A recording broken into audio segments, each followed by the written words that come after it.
أعوذ بالله من الشيطان اللعين الرجيم بسم الله الرحمن الرحيم الحمد لله رب العالمين والصلاة والسلام على سيد الأنبياء وخاتم المرسلين سيدنا ونبينا بالقاسم محمد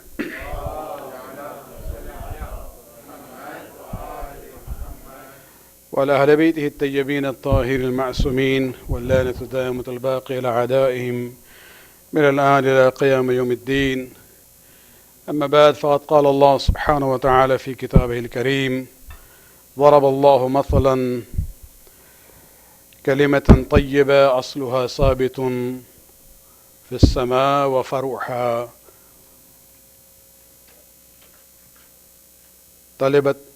كلمة طيبة أصلها ثابت وفرعها في السماء. صلوات.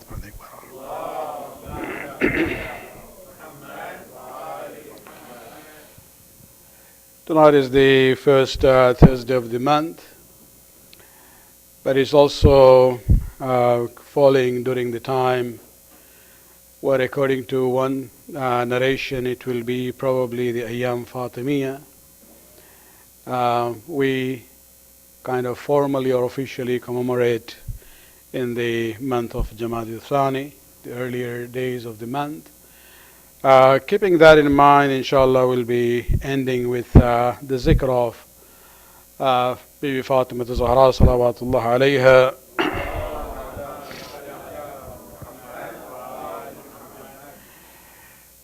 But in the beginning, I would like to talk about the theme of preparing for the life in hereafter.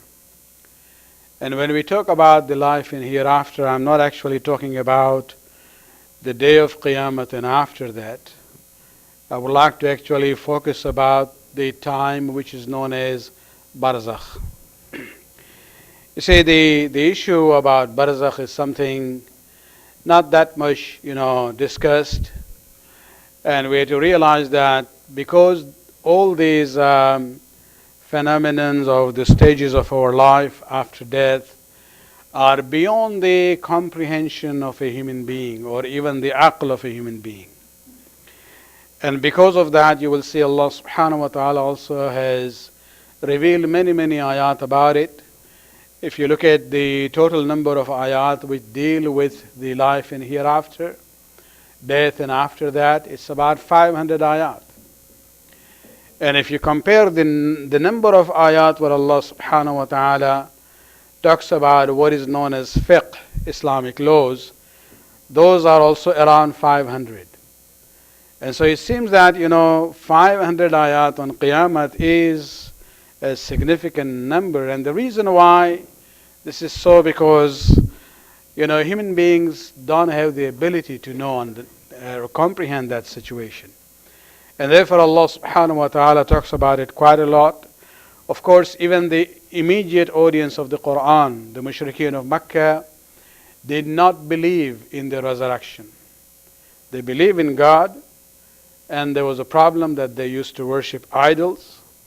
But when it came to the issue of resurrection, they didn't really believe in that. And therefore you will see there are many ayat in Quran where Allah subhanahu wa ta'ala talks about it, uses many examples. Especially this whole change in the seasons. That, during the winter time, the earth kind of dies, and then spring happens, and the earth comes back to life. And these are the examples that Allah subhanahu wa ta'ala uses that He can, bring about this resurrection of human beings. And so, this is an important issue that we have to talk about. But let me focus on this issue, that why should we prepare for Barzakh? You see, it is part of human nature to plan for the future. Not only the human beings, actually even animals do that. One of the famous khutbahs of Amir al-Mu'minin in Nahj al-Balagha, where he talks about the animals, if you look at his wordings about the ant, a very small creature of Allah subhanahu wa ta'ala. There, the way he talks about it, he says, look at the complexity of the body. It's so tiny, but it has everything which is part of the human, part of the physical body. And then it says, look at what is in its teeth or in its mouth. It is taking the seed to its own, home in order to preserve it for the winter time when the ants will not be able to come out. So even the animals, you see, plant for the future. In summer, they will start, gathering food in order for the extreme winter season. So human beings also plan for the future. I remember many years ago we had a seminar in our old center in Thornhill. One of the bankers had come to make the presentation, and I was sitting there looking at the presentation where he was showing on the slide that there are three phases of a human life. You have the childhood, and then you have the adulthood, and then you have the retirement time. And he says when you're a child, you are just, you depend on your parents, and you go through the process of education. And then once you're graduated, you get into the workforce. And then there is a segment of life where you are now working.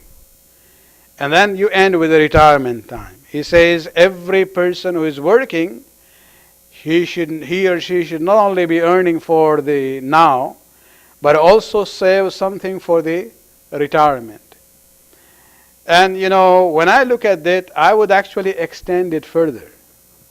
This fellow was only talking about planning during your youth or adulthood for the retirement, when you will have no source of income, and to take care of yourself in the retirement.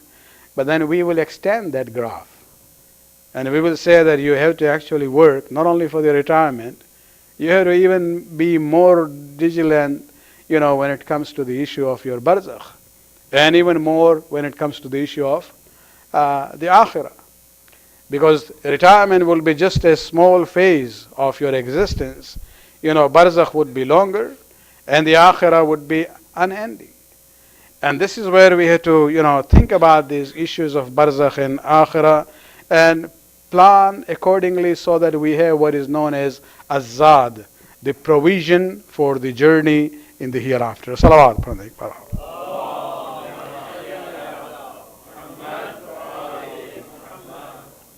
Actually, for us as Shia of Ali, we have to prepare for the barzakh more than the akhirah. Because when it comes to the akhirah, the Ahlul Bayt have kind of, given us assurance. If you are a true Shia, we will be for you on that day. But then when it comes to the barzakh, this is where the Imam says you have to work for it. Not only that, because what happens is for a true mu'min, it is actually a blessing if a mu'min or a mu'mina is punished in the barzakh, because on the day of Qiyamah, their Name Amal would be in a better situation. Their sins would have become less. And so this is where the focus has been from our Imams, that you really have to think about the barzakh. Just two ahadith on this issue. One is from Imam Ja'far al-Sadiq alayhi salatu wasalam.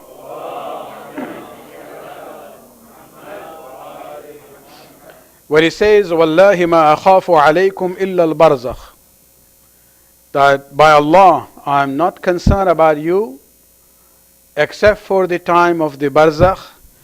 فَأَمَّا إِذَا صَارَ الْأَمْرِ إِلَيْنَا فَنَحْنُ أَوْلَى بِكُمْ. When the judgment is given in our hands on the day of Qiyamah, then, we will be there for you.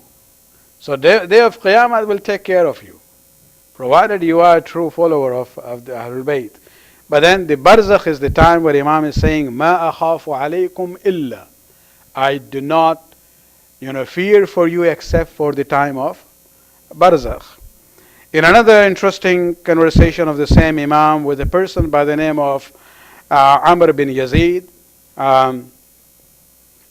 where he says to the Imam, he says, I've heard you at different times saying that our Shias will be in paradise in whatever state they are. And so his question was that, is this true? What you mean? Do we take that literally? And Imam says, I have been truthful to you, all of you, by Allah will be in the paradise. So then, the following question comes up.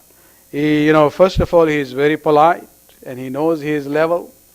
And so he begins by saying, may I be a ransom for you. May my life be, sacrificed for yourself. Verily, there are many, many kinds of sins. There are many, many sins, and there are many major sins that even the Shias commit. How do you explain it? And this is where the Imam says, أَمَّا فِي الْقِيَامَةِ فَكُلُّكُمْ فِي الْجَنَّةِ. As far as the day of judgment and after is concerned, Imam says, as far as you Shia are concerned, all of you will go to Jannah بِشَفَاعَةِ النَّبِيِّ الْمُطَاعِ أَوْ وَصِيِّ النَّبِيِّ, by the shafa'at and intercession of the Nabi who is to be obeyed, or the wasi of the Nabi. وَلَكِنِّي وَاللَّهِ أَتَخَوَّفُ عَلَيْكُمْ فِي الْبَرْزَخِ. But he says, by Allah, I am concerned about you during the time of barzakh. And this is where we have to keep in mind that, yes, we have to work for the akhirah, but we also have to focus for the time of barzakh. Salawat.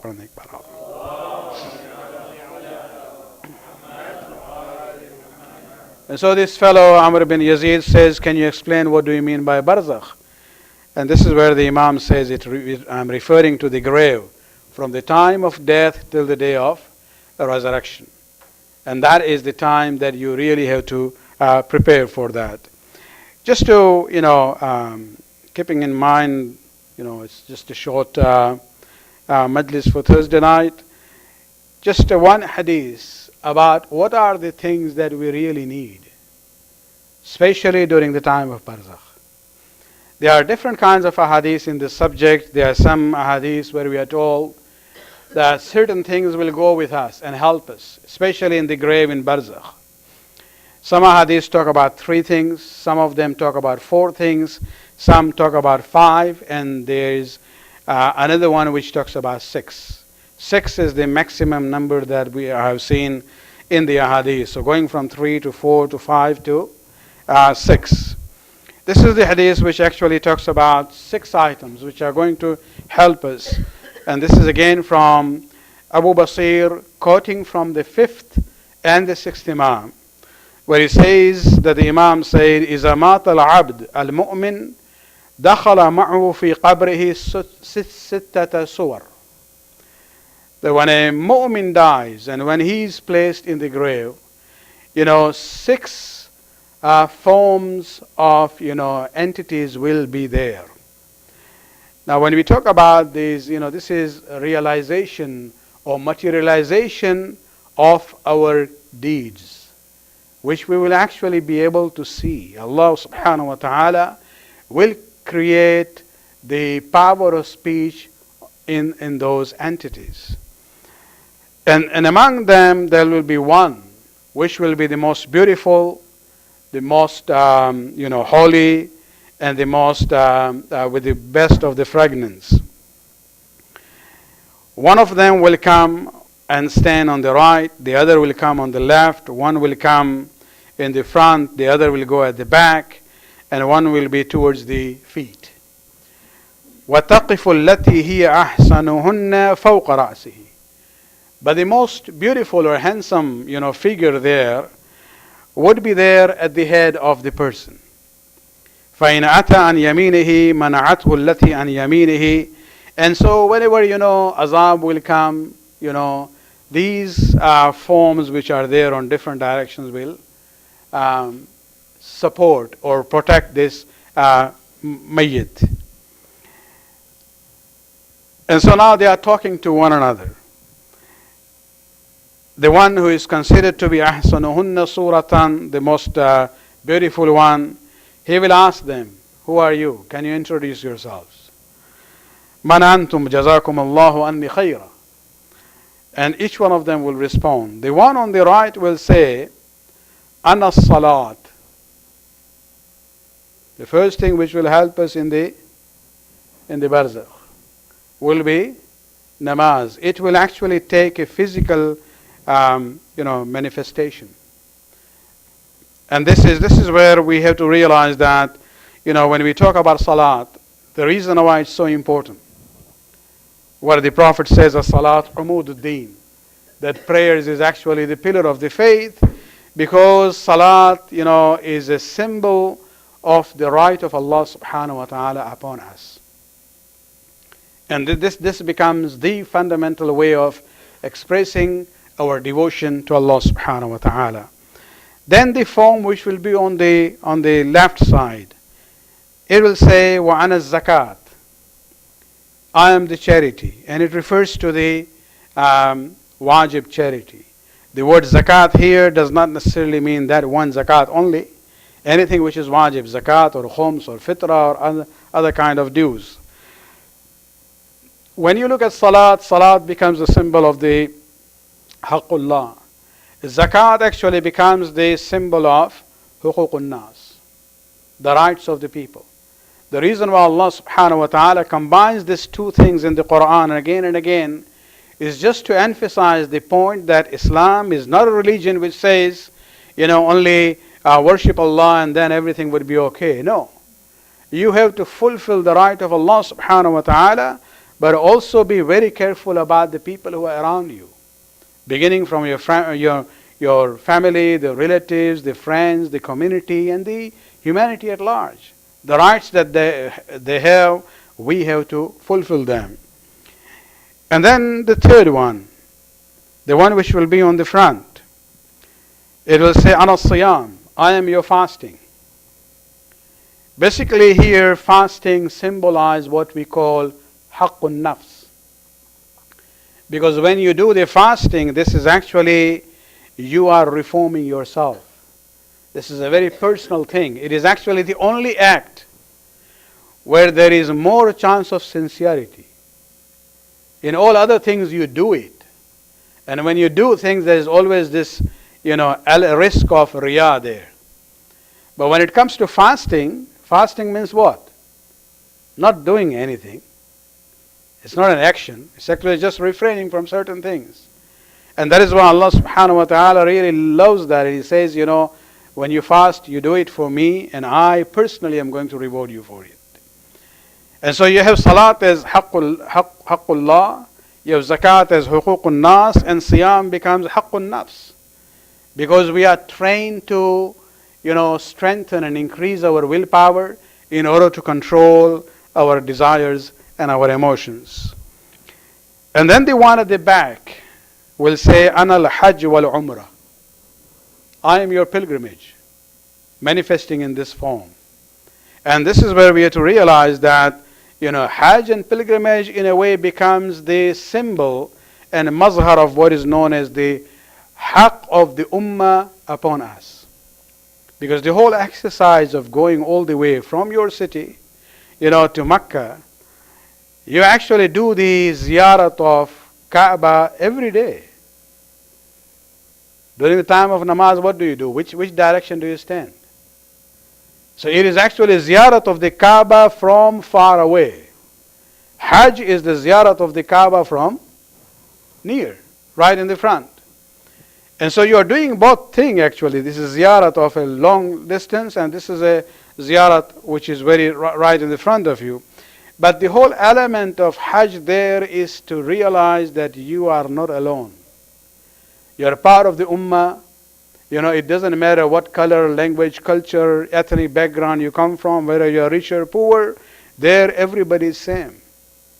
And that sense of unity comes in from Hajj, and that is the benefit that a person derives if they really understand the philosophy of Hajj when they go for it. And so I would term this here as, salat is haqqullah, zakat is huququn nas, siyam is haqqun nafs, and Hajj becomes haqq of the ummah upon us. And the one which is towards the feet of the mayyit, the fifth person, will say, Ana birru man wasalta min ikhwanik. I am the charity that you extended to your brethren in faith. Now, although zakat, charity in wajib forms have already come there, now this is a double emphasis about birr in the sense of charity which is not wajib. People talk about quite a lot about khums. And sometimes when issues come up, I say, okay, yes, you have khums, but remember you paid khums from your savings, only 20%. You still had 80% with you. I'm not saying give away the whole 80% also, but there is still room, quite a lot there, to exercise your own discretion in your own will in doing charity for the sake of Allah subhanahu wa ta'ala, not as a farz and a duty, but because this is what you would like to do. And therefore there is, great merit that we see when we talk about sadaqat in Islam, in the Quran, as well as in the sayings of the Aimma of Ahlul Bayt alayhi salatu wa salam. Salawat.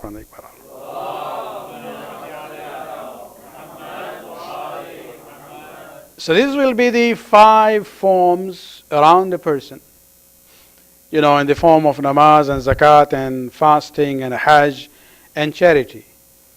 Then, after they have introduced themselves, now they will all turn to this most handsome figure, and they will say, Man anta?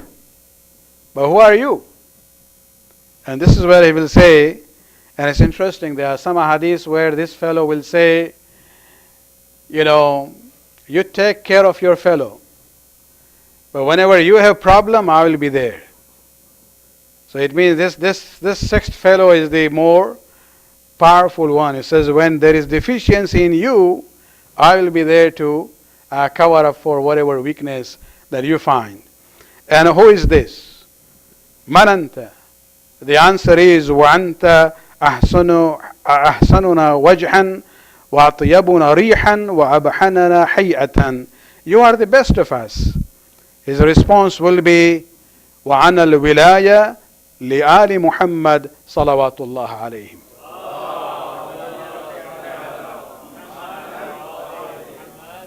This love and the wilayat of Ahlul Bayt will manifest there in the grave. So you have namaz there, you have fasting there, you have zakat and charity there, your hajj is there, your voluntary charity is there, but the most powerful element there, which will even help the helpers that we will have inshallah around us, would be this form which is manifestation of the wilayat and the love that we have for Ahlul Bayt alayhi salatu wa salam. Salawat.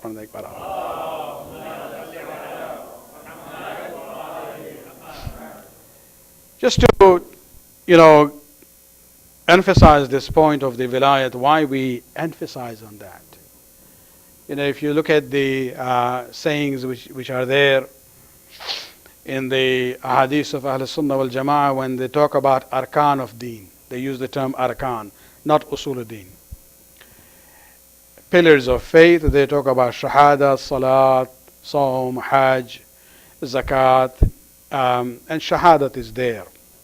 Shahadat means kalima. You will see that when we have a hadith in our books, Shia books, where the Aimma talk about arkan, instead of shahada of kalima, they say wilaya. Wilaya of Ali Muhammad. The reason why this is given so importance is that is the basis. That is the basis as a source of our faith, the source of our fiqh, the guidance of how to live a life according to the dictates of Allah and Rasul. And basically, it is the wilayat of Ahlul Bayt which gives this power to our deeds to be accepted by Allah subhanahu wa ta'ala. I would like to use an example which is now becoming kind of obsolete. There was a time when we used to travel, we used to get this paper ticket for the plane. Now everything is, electronic.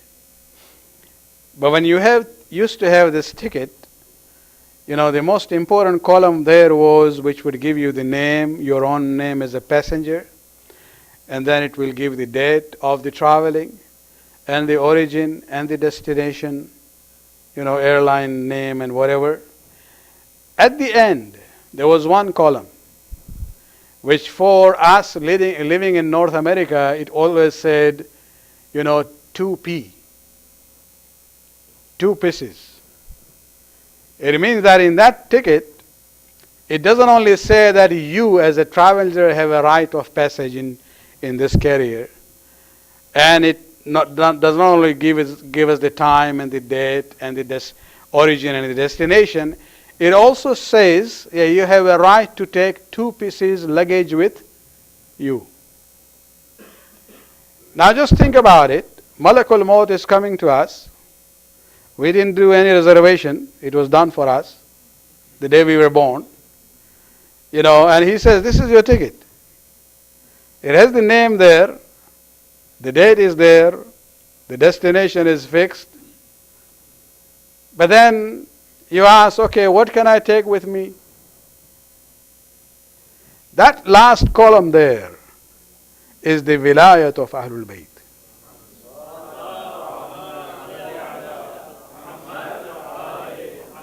If you have that, then you are able to take your good deeds with you. And if you don't have that, whatever you have done will be left here. You will have the right of passage, but with no carry-on or, checked in luggage. And that is in essence what we call wilayat. ولایت اہل بیت کی اہمیت کو اگر سمجھنا ہو در حقیقت ہمارے اعمال اسی دنیا میں رہ جائیں گے. یہ ولایت آل محمد ہے جو ہمارے نیک اعمال کو قوت پرواز عطا کرتی ہے. اسی ولایت کے ذریعے یہ ہماری نیکیاں جو ہیں وہاں تک پہنچتی ہیں. اس لیے آپ جو احادیث سنتے ہیں اکثر کہ ہماری نیکیاں جو ہے ولایت بغیر قبول نہیں ہوں گی، اس کا مطلب یہی ہے وہ پہنچے گی نہیں وہاں پہ. اور آپ سوچ لیں کہ انسان اگر دعا کرتا ہے، صرف ایک اور پوائنٹ جو خود ہمارے کچھ بزرگ سنی علماء اور صوفی حضرات خصوصاً اس کو اپریشیٹ کرتے ہیں کہ ایک وہ دعا ہے جو ہم خود کرتے ہیں جس کے بارے میں کوئی گارنٹی نہیں ہے کہ خداوند عالم قبول کرے گا، لیکن ایک وہ دعا ہوتی ہے جو صلوات کی شکل میں ہوتی ہے، اللہم صلی علی محمد وآل محمد.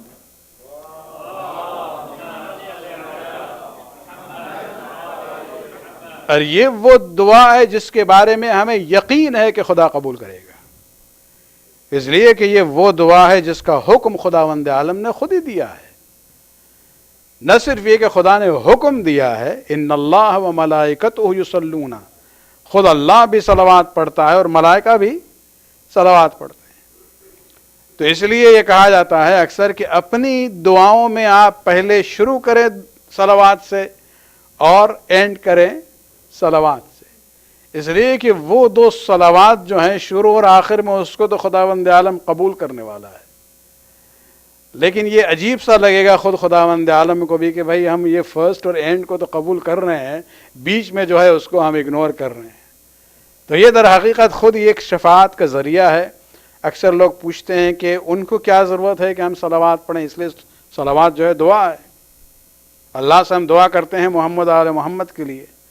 لیکن ہمیں سمجھنا چاہیے کہ یہ صرف ان کے لیے نہیں ہے، ان کے ضرورت ان کی نہیں ہے، ضرورت ہماری ہے. پہلی ضرورت یہی ہے کہ یہ اظہار محبت کی بات ہے، اور اس کے ساتھ ساتھ ہماری دعائیں بھی قبول ہوتی ہے اسی دعا کے ذریعے جو محمد آل محمد کے سلسلے ہم کرتے ہیں. صلوات پڑھنے ایک بار اور.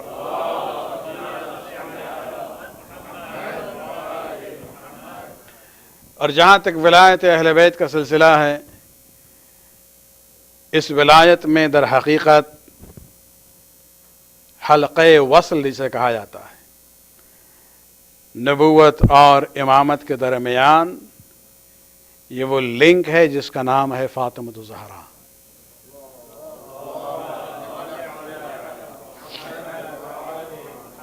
ہمارے مذہب میں بی بی فاطمہ زہرا کی اہمیت جو ہے اسی بنیاد پر ہے.